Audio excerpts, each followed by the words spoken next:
मेरी व्यक्तिगत राय में भारत को आप टैक्स से नहीं चला सकते। ये टैक्स का देश नहीं है, ये दान का देश है। और इस बात को समझने के लिए आपको इस देश के इतिहास को समझना पड़ेगा। ये इस देश का इतिहास है कि जब सुयोग के पात्र मिले हैं तो धन की वर्षा हो जाती है ऐसे लोगों पर, ऐसे सिस्टम पर जहाँ पे लोगों को पात्रता दिखे। इस साल की अगर हम बात करें तो जो टैक्स कलेक्शंस हुए हैं इस वित्तीय वर्ष में, अप्रैल 2021 से मार्च 2022 की बात करें तो 27 लाख करोड़, ये सबसे अधिक टैक्स कलेक्शंस है। शायद पिछले 2 दशकों में सबसे अधिक टैक्स इस बार कलेक्ट हुआ है। और इसमें से 14 लाख करोड़ डायरेक्ट टैक्सेस है, जिसमें आपके इनकम टैक्स आते हैं और आपकी कॉर्पोरेट टैक्स आते हैं। तो इतना जब टैक्स कलेक्शन होता है तो एक आम जन को ये सोचने का अधिकार है कि आखिर हमें बिजली, पानी, सड़क की सुविधा क्यों नहीं मिल पा रही। अब इस विरोधाभास को समझिए। पहले हम कहते हैं कि हमें टैक्स भरना है, फिर हम ये कहते हैं कि टैक्स बचाने के ये तरीके हैं। ये दोनों बातें एक साथ नहीं हो सकती हैं।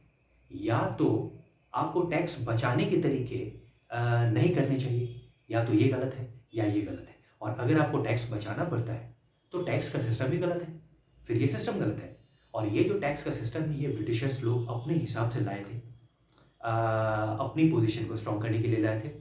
इसके खिलाफ गांधी जी और कई लोगों ने इसके खिलाफ आवाज़ें उठाई है, आंदोलन किया उन लोगों ने।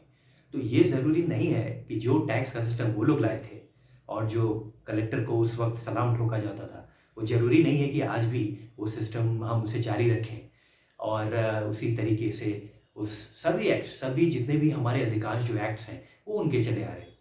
तो बहरहाल ये जो इनकम टैक्स की अगर हम बात करें तो हम में से अधिकांश लोग टैक्स बचाने के लिए अपने किसी सीए फ्रेंड की मदद लेते हैं और वो सीए फ्रेंड्स उन्हें बताते हैं कि किस तरीके से टैक्स बचाए जा सकते हैं। अब टैक्स बचाना, इसे आप टैक्स चोरी कहें या टैक्स बचाना कहें, किसी भी तरीके से आप कह सकते हैं। लेकिन मूल रूप से जो जो सच्चाई है वो ये है कि टैक्स इसलिए लोग बचाते हैं क्योंकि भरोसा नहीं है कि हम जो पैसा दे रहे हैं उसका हमें कुछ फ़ायदा मिलेगा। तो हमारी समस्या ये है, हमारी सबसे बड़ी समस्या यहाँ ये है कि हम पर कैपिटा टैक्स कलेक्शन करना चाहते हैं लेकिन पर कैपिटा डिस्ट्रीब्यूशन नहीं करना चाहते सर्विसेज का। तो जब आप पर कैपिटा डिस्ट्रीब्यूशन, जब आप समान वितरण नहीं कर सकते सुविधाओं का, सर्विसेज का, तो लोगों में ये रोष और ये गुस्सा, ये आक्रोश जानना ये स्वाभाविक है कि हमारा पैसा हम किस लिए टैक्स भरें, हम ईमानदारी से किस लिए टैक्स भरें। हमारा पैसा जो हम जो देते हैं उससे हमें तो मिलता नहीं, रोड मिलता नहीं, बिजली, पानी, सड़क मिलता नहीं। तो उसकी वजह से लोग टैक्स बचाने के अलग अलग तरीके ढूंढते हैं। आज बैंगलोर में बेस्कॉम के ऑफिस के सामने बैंगलोर के कुछ आईटी सेक्टर के लोग जाकर उन लोगों ने आरती उतारी है बेस्कॉम ऑफिशियल्स की। ये अपनी तरीके से एक गांधीगिरी, एक स्टाइल है कि प्लीज़ बिजली, बहुत पावर कट यहाँ पे हो रहा है और इससे हमें तकलीफ़ हो रही है, प्लीज़ कुछ कीजिए।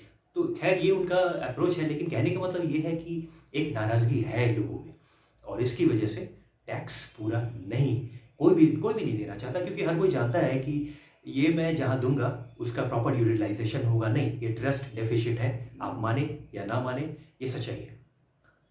क्योंकि इस देश का प्रधानमंत्री राजीव गांधी जब प्रधानमंत्री थे तो लेट 80s में उन्होंने इस बात को स्वीकार किया था कि मैं 1 रुपया भेजता हूँ तो 15 पैसे ही पहुँचते हैं गांव तक। तो जब देश का प्रधानमंत्री स्वीकार करता है इस सच्चाई को तो इसको इनकार नहीं किया जा सकता। ये सच है ये चीज़ कि लोगों को ये भरोसा नहीं है कि हम जो टैक्स देते हैं उसका सही यूटिलाइजेशन होता है। बीच में जो है, बीच में 85 पैसे कहाँ जाते हैं किसी को कुछ पता नहीं। तो अब सीए की जो मदद लेते हैं लोग, पैसा दे देकर कॉर्पोरेट लेवल पे तो पैसे देकर हायर करते हैं सीएस को इन सब चीज़ों के लिए। अब सीए जो कॉर्पोरेट सीए जो चार्टर्ड अकाउंटेंट्स होते हैं, उनकी खूबी ये होती है कि अगर आप किसी आम आदमी से ये पूछते हैं कि 2+2 कितना होता है, 2+2, तो वो कहेगा 4। लेकिन अगर आप सीए से पूछते हैं 2+2 इक्वल्स टू व्हाट, 2+2 कितने होते हैं, तो वो बोलेगा कि आप बताओ आपको कितने चाहिए, आपको कितने करने हैं 2+2। तो ये सीए उनकी एक खासियत है कि वो नंबर्स को, बैलेंस शीट को इस तरह से समझते हैं कि वो आपको किसी भी तरीके से ऐसे तरीके बता सकते हैं जिससे आप टैक्स बचाएं। अब सवाल है कि वो लोग क्यों ऐसा करते हैं, क्योंकि डीप विद इन वो जानते हैं इस चीज़ को कि जो टैक्स का सिस्टम है हमारा वो ठीक नहीं है। वो भी जानते हैं कि ज़्यादा टैक्स आप भरते हैं तो उसका वो पारदर्शिता नहीं है, वहाँ पे उसका सही तरीके से यूज़ होता है या नहीं, या इस पे हर किसी को डाउट है। तो अगर हम वेल्थ की बात करें तो जो न्यू वेल्थ रिपोर्ट आई है अभी, उसमें India 7th largest wealthiest country है। इंडिया कोई पुअर कंट्री नहीं है, धन की कोई कमी यहाँ नहीं है। 7th लार्जेस्ट वेल्थिएस्ट कंट्री मतलब हमारे 5,320 के करीब, $5,320 हमारी वेल्थ है बाई प्राइवेट इंडिविजुअल्स। और नंबर 1 पे अमेरिका है जिसमें 48,000 के करीब, $48,000 बिलियन डॉलर, $48,000 बिलियन उनकी प्राइवेट इंडिविजुअल्स की वेल्थ है। तो अगर हमारे पास 5-5.5 हजार बिलियन डॉलर्स की वेल्थ है प्राइवेट इंडिविजुअल्स के पास, इसका मतलब ये हुआ कि धन तो है, इसका डिस्ट्रीब्यूशन ठीक नहीं हो रहा है, इक्विटेबल इसका एक समान वितरण नहीं हो रहा है, डिस्ट्रीब्यूशन अनइवन है, जिसकी वजह से काफ़ी समस्याएं हैं। तो अगर आप टैक्स पे रिलाई करते हैं, टैक्स पे आप रिलाई करना चाहते हैं और आप समझते हैं कि हम टैक्स कलेक्ट करेंगे और उसके बाद हम उस टैक्स के पैसे से सब काम कर देंगे और विकास की गाड़ी हमारी दौड़ने लगेगी, इसमें समस्या यही है कि कभी भी आपको सही जितना मिलना चाहिए वो मिलेगा नहीं। क्योंकि एक योग्य जो मैं अभी बात कह रहा था कि योग्य पात्र को इस देश में दिया जाता है पैसा, और वो योग्यता अभी नहीं है लोगों में।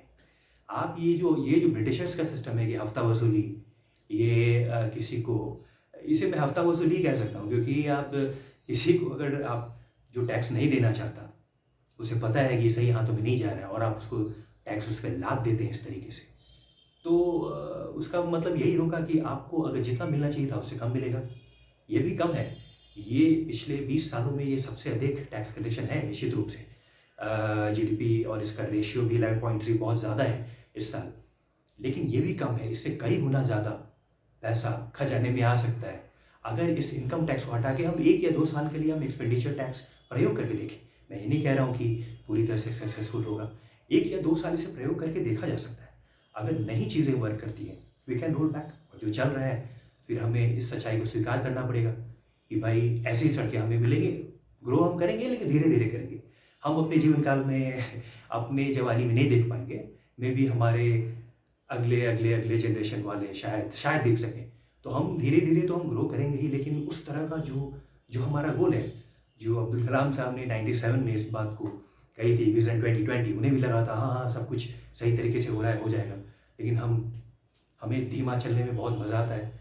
तो इसलिए ये मैं कह रहा हूँ कि अगर हम इस चीज़ पे एक बार प्रयोग करके देखते हैं, एक्सपेंडिचर टैक्स की जो बात है उसमें कलेक्शंस बढ़ेंगे, ये मेरा विश्वास है। क्योंकि मैं कह रहा हूँ कि इस देश की जो मूल आत्मा है वो यही है, आप हफ्ता वसूली करके टैक्स के नाम पे आप पैसा नहीं ले सकते लोगों से।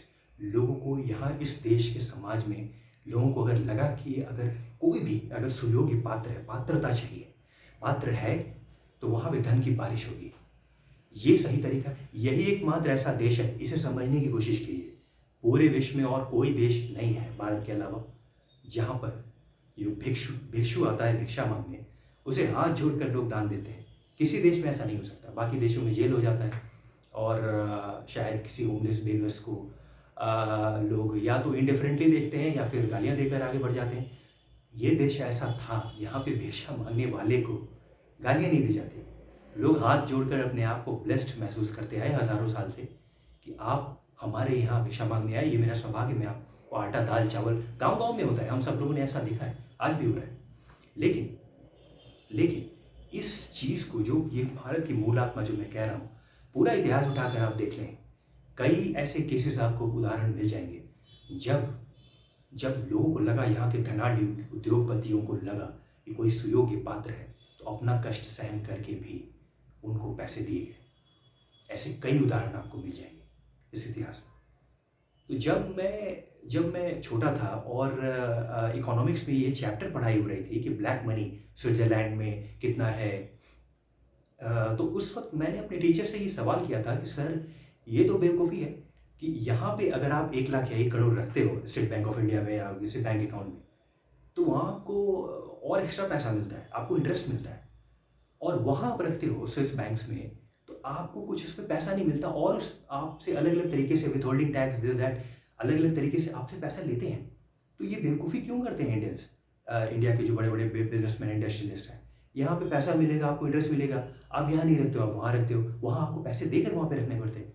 तो उस वक्त मेरी समझ में ये बात नहीं आई थी। धीरे धीरे मुझे इस बात का पता चला कि दरअसल ये ब्लैक मनी है। और ब्लैक मनी क्यों है, उसका एक बड़ा कारण ये है कि यहाँ पे इतनी ज़्यादती है टैक्स में कि उसके डर से लोग वहाँ पे छिपाते हैं कि भाई थोड़ा पैसा देकर ही वहाँ रखो, लेकिन यहाँ से बचना है। और अगर सरकार जैसे डिनाई कर रही है कि 20,700 करोड़ इस बार स्विस बैंक्स में ब्लैक मनी इंडिया, इतने बड़े नंबर्स, सरकार कह रही है कि ये आंकड़े सही नहीं है, लेकिन कितने कम होंगे? बहुत ज़्यादा तो ड्रास्टिकली कम नहीं होंगे। इस बात से तो इनकार नहीं किया जा सकता कि आंकड़े बड़े हैं। मैं कह रहा हूँ कि अगर ये इनकम टैक्स हटाया गया, प्रयोग किया गया, तो इसमें सिग्निफिकेंटली ये ब्लैक मनी जो स्टैश्ड है अब्रॉड वो कम होगा। दूसरा कोई तरीका नहीं है। कहने के लिए कई लोग कहते हैं कि जो ये स्विस बैंक्स में मनी है उसको नेशनल प्रॉपर्टी डिक्लेयर कर दीजिए, नेशनल वेल्थ, उसके बाद सरकार से बात कीजिए, स्विस बैंक को देना पड़ जाएगा, मजबूर हो जाएगी। आपको लगता है इतना आसान है? स्विट्जरलैंड की पूरी इकोनॉमी और ये चल रही है इस पे ही, जो यहाँ से जा रहा है ब्लैक ब्लैक आपको लगता है कि आप नेशनल वेल्थ डिक्लेयर कर देंगे तो वो मान जाएंगे? कोई टेक्निकलिटीज़ नहीं लगाएंगे वो, और सीधा वो अपने इकोनॉमी का नुकसान सहन करके आपको पैसे दे देंगे? ऐसा नहीं होता, ये प्रैक्टिकल नहीं है। दूसरा तरीका ये है कि इस चीज़ की नौबत क्यों पड़ी लोगों को, क्यों आखिर मजबूरी में घुटन महसूस होती है यहाँ के उद्योगपतियों को, व्यवसायियों को, और पैसा क्यों बाहर रखना पड़ता है? कभी इस कारण मूल हम समस्या की जड़ में जाना नहीं चाहते, हम सिर्फ ब्रांचेस को कट करना चाहते हैं। That's not going to work. ये समस्या का समाधान नहीं है। आखिर क्या कारण है? कारण ये है इतने तरीके के टैक्स, और ये सब टैक्स जितने भी हैं आज के नहीं हैं, ये ब्रिटिशर्स अपने हिसाब से लाद कर गए थे। उनकी अपनी सोच थी, उनको फिर मैं दोष नहीं दे सकता। अब वो आए यहाँ रूल करने, तो उनको अपने हिसाब से नियम बनाने पड़ेंगे कि भाई किसी भी तरीके से व्यापार को डिस्करेज करो। नील विद्रोह की कहानी क्या है, हम सब लोगों को पता है, हम सब लोगों ने पढ़ा है इस चीज़ को। क्या हुआ? हमारी खेती, हमारी किस तरीके से हमारे उद्योग को नष्ट किया गया। उन लोगों ने अपने तरीके से अपने हिसाब से प्लानिंग की, उन्हें जो करना था वो कर रहे थे। लेकिन आज वही सारे लॉस, ये टैक्स वो टैक्स, गुड्स बनाने के लिए टैक्स, फिर उसके बाद आप उसको सेल करोगे, सेल टैक्स, फिर इनकम आएगी उस पर इनकम टैक्स, फिर आप उसको ट्रांसपोर्ट करोगे, ऑक्ट्रॉय टैक्स, पुल से होके जाओगे तो आपको टोल पे आपको टैक्स देना पड़ेगा। दिल्ली से मेरे एक मित्र बता रहे थे कि दिल्ली से आप यूपी में कहीं जाते हैं तो वहाँ पे आपको 250 से 300 टैक्स देना पड़ता है। अब ये आपको सही में लगता है कि ये हम सही कर रहे हैं अपने लोगों के साथ? तो ये टैक्स वो टैक्स, सेल्स टैक्स, आय कर, बिक्री कर, इतने तरीके के कर हैं यहाँ पे, और इतने टैक्स लाद कर आपको अगर लगता है कि ये सही तरीका है, तो मेरा मतभेद है इस चीज़ पे, मेरा मतभेद है। क्योंकि मैंने जैसे कहा कि इंडिया 7th वेल्थिएस्ट कंट्री है, जो रिपोर्ट आई है उसके अनुसार, मतलब वेल्थ यहाँ पे है, लेकिन पूरा वेल्थ है उसके बाद भी अगर इनइक्वालिटी है हमारे देश में और ग्रोथ की जो रफ्तार है उस स्तर पर नहीं जा रही है, तो कहीं ना कहीं हम चूक कर रहे हैं। 3 ट्रिलियन डॉलर की इकोनॉमी आज हमारी हो गई है, लेकिन पर कैपिटा इनकम क्या है? पर कैपिटा इनकम तो बांग्लादेश से कम है ना हमारी, $1,935 पर कैपिटा इनकम है। अब ये पर कैपिटा इनकम जैसा अभी कुछ महीने पहले मैंने देखा था एक फंक्शन में, मुकेश अंबानी ये कह रहे थे कि अगले 10 से 15 सालों में ये $10,000 हो जाएगी पर कैपिटा इनकम। लेकिन यूरोप के जो कंट्रीज हैं उनके तो कितने $38,000 पर कैपिटा इनकम है। तो अगले 10 से 15 सालों में यहाँ $10,000 पर कैपिटा इनकम होगी। ये तो मतलब मैं समझता हूँ कि अगर हम इनकम टैक्स को हटा दें तो ये 10 से 15 साल बाद $10,000 नहीं, उससे कहीं ज़्यादा हो जाएगी। एक भरोसा चाहिए आपको, अपने देश चलाने वाले जो लोग हैं उन्हें देश के लोगों पर भरोसा चाहिए। ये भरोसा करने की ज़रूरत है एक बार, और इसमें कोई मार्केटिंग कैंपेन्स की भी ज़रूरत नहीं पड़ेगी। No forging of data. मैं पूरे विश्वास के साथ कह रहा हूँ, इस देश की जो मूल आत्मा है वो ये है, सुयोग्य पात्र अगर दिखते हैं तो धन की वर्षा हो जाती है वहाँ पे। क्या कारण है? हर साल जो भी आपदाएं आती है तो राहत कोष जो रिलीफ फंड होता है हमारे देश में, हम सबको पता है कि उसका प्रॉपर यूटिलाइजेशन नहीं होता, वो बीच में उसमें कई लोग पैसे खाते हैं, फिर भी हम दान करते हैं। आप आंकड़े उठाकर देख लीजिए, राहत कोषों में पैसे बढ़ते जाते हैं। क्या कारण है? क्योंकि कहीं ना कहीं ये चीज़ हम जानते हैं, भले ही हमें हम स्केप्टिकल हैं कि इसका सही यूटिलाइजेशन हो या ना हो, लेकिन हम जानते हैं कि इस वक्त ज़रूरी है। हर साल बिहार में बाढ़ आती है। बड़े दुख के साथ मैं ये कह रहा हूँ कि इस साल भी अभी मानसून के बाद आप देखेंगे एक अनफॉर्चुनेट कस्टमरी एक रिचुअल है कि फिर बाढ़ आएगी, फिर राहत कोष की बात होगी और फिर लोग दान देंगे। लेकिन कहाँ जाता पैसा? क्या आरएनडी होती है? क्या हम कर रहे हैं प्रोटेक्ट? अभी तो कुछ महीने बचे हैं, क्या हम कुछ कर सकते हैं आरएनडीएस पे जिससे इस साल ये अनफॉर्चुनेट चीज़ नहीं हो? तो हमें पता है कि चीज़ें शायद सही तरीके से नहीं हो रही है प्रोसेस में, फिर भी लोग देते हैं। तो यहाँ पे ये है, मैं नहीं मानता हूँ कि पश्चिम के जैसे उद्योगपति हैं वैसे ही हमारे देश के बिजनेसमैन उद्योगपति हैं। हमारे यहाँ के जो व्यवसायी उद्योगपति हैं उनमें अभी भी वैल्यूज़ है। मैं इस बात को फिर से कहना चाहता हूँ कि हमारे यहाँ जो जो व्यापारी वर्ग है उसमें एथिक्स है, उसमें वैल्यूज़ है। और अगर हम ये भरोसा दिलाएं कि हम आप पे जुल्म नहीं कर रहे हैं, हम आपको हफ्ता वसूली नहीं कर रहे हैं टैक्स के लिए, आप अपने हिसाब से आप देखिए, हम 7th लार्जेस्ट वेल्थिएस्ट कंट्री हैं, 5,000 बिलियन डॉलर से ज़्यादा यहाँ की प्राइवेट इंडिविजुअल्स को वेल्थ है। आप डिसाइड कीजिए, क्या आप चाहते हैं कि भारत के समाज को, आने वाली पीढ़ी को बेहतर बनाया जाए? तो आप दिल खोलकर आप दान दीजिए। और मैं ये कहता हूँ इस चीज़ को कि वर्षा हो जाएगी अगर सही लोगों को एक विश्वास दिखा, बहुत धन आएगा। और जो इनकम टैक्स की जो लॉस की बात है कि आज जो कलेक्शंस हैं उसे मिटिगेट किया जा सकता है एक्सपेंडिचर टैक्स से। हम एक बार प्रयोग करके तो देखें इस चीज़ को। 1998 में 99 में जब आर्थिक प्रतिबंध हमारे ऊपर लगे थे, इकोनॉमिक सैंक्शंस लगे थे, सभी डेवलप कंट्रीज ने लगाए थे, उस वक्त क्या हुआ था? कैसे हमारी इकोनॉमी बची रही, हमारी अर्थव्यवस्था इतने प्रतिबंधों के बाद? क्योंकि एनआरआई कम्युनिटी ने दिल खोल कर दान दिया। उन्हें क्या पड़ी थी? वो तो ये कह सकते थे हम तो रहते भी नहीं भैया यहाँ पे, लेकिन वो जानते हैं, कहीं भी कोई भी रहता है वो जानता है कि एक बेहतर विश्व बनाने के लिए बेहतर भारत का, मजबूत भारत का होना बहुत ज़रूरी है। और इसलिए उन्होंने अपना कष्ट सहकर भी दिल खोल कर दान दिया और इससे भारत की अर्थव्यवस्था बची रही। नहीं तो इतने सारे प्रतिबंध थे उस वक्त। और बिल क्लिंटन तो ऐसे ही भारत पे बहुत मेहरबान थे। तो कहने का मतलब ये है कि मैं ये समझता हूँ कि जीडीपी हमारी आज ठीक है 3.1 ट्रिलियन डॉलर की है, लेकिन पर कैपिटा इनकम की अगर हम बात करें उसे हम और बढ़ा सकते हैं, जिससे आने वाले समय पर हम बढ़ा सकते हैं इन 2-3 चीज़ों से। इनकम टैक्स हटाएं, एक्सपेंडिचर टैक्स लगाएं और कुछ हम अलग अलग तरीके के इसमें इनोवेशन ला सकते हैं। देखिए ये तो एक जस्ट आइडिया है। हमारे देश के युवाओं के साथ के पास एक से बढ़कर एक आइडियाज़ है। अगर उनके बातों को सुना जाएगा तो अगर हम इस समान वितरण की दिशा में आगे बढ़ेंगे, डिस्ट्रीब्यूशन, अगर हम ये भरोसा दिला सके कि हम पर कैपिटा डिस्ट्रीब्यूशन हम इंश्योर कर रहे हैं, तब फिर आपको ये पर कैपिटा कलेक्शन करने की नौबत नहीं रह जाएगी, नहीं आएगी।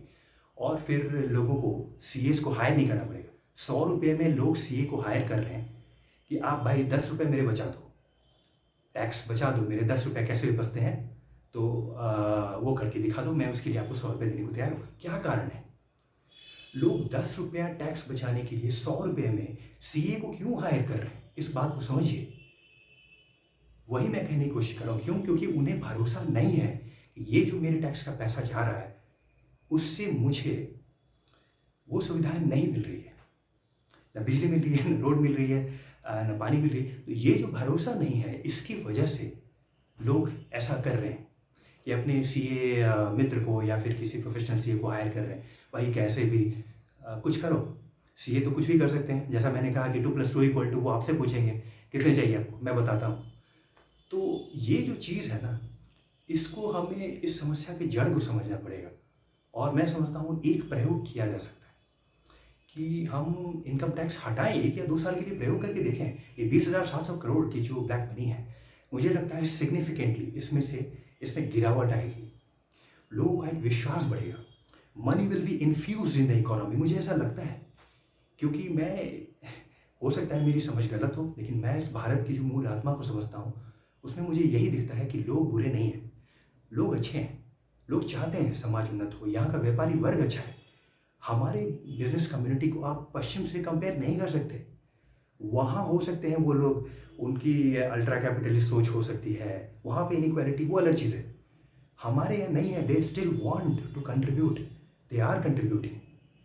तो उन्हें अगर ये भरोसा दिया जाए तो इतना मैं कह सकता हूँ कि धन की कमी यहाँ नहीं होगी। जितना हम कहते हैं कि टैक्स कलेक्शन इतना हो गया 27 लाख करोड़ 20 सालों में सबसे ज़्यादा हो गया, इन सब आंकड़ों से कहीं ज़्यादा फंड आएगी अगर हम एक बार प्रयोग करके देखें, इसे टैक्स हटाने की दिशा में काम करें। जितने अलग अलग तरीके के टैक्स के कानून हैं इन्हें धीरे धीरे जितना हो सकता है कम करें। अपने लॉज अपने लिए हम लगाएं, ये सब ब्रिटिशर्स का लगाया हुआ है ये सारे लॉज। तो एक बार हम देख सकते हैं इनकम टैक्स हटाकर एक्सपेंडिचर टैक्स लगाएं और कुछ ऐसे इंसेंटिव्स करें हम डोनेशंस के लिए, तो शायद मुझे लगता है कि हम कहीं इससे बेहतर कर सकते हैं। नहीं तो हो सकता है कि मैं जो भी कह रहा हूँ सब गलत है, और अगर ये सारी बातें गलत लगती हैं तो ये सब भूल जाइए और जो चल रहा है उसे चलने दीजिए, कोई दिक्कत नहीं है। स्टेटस को जो चल रहा है उसे चलने दीजिए।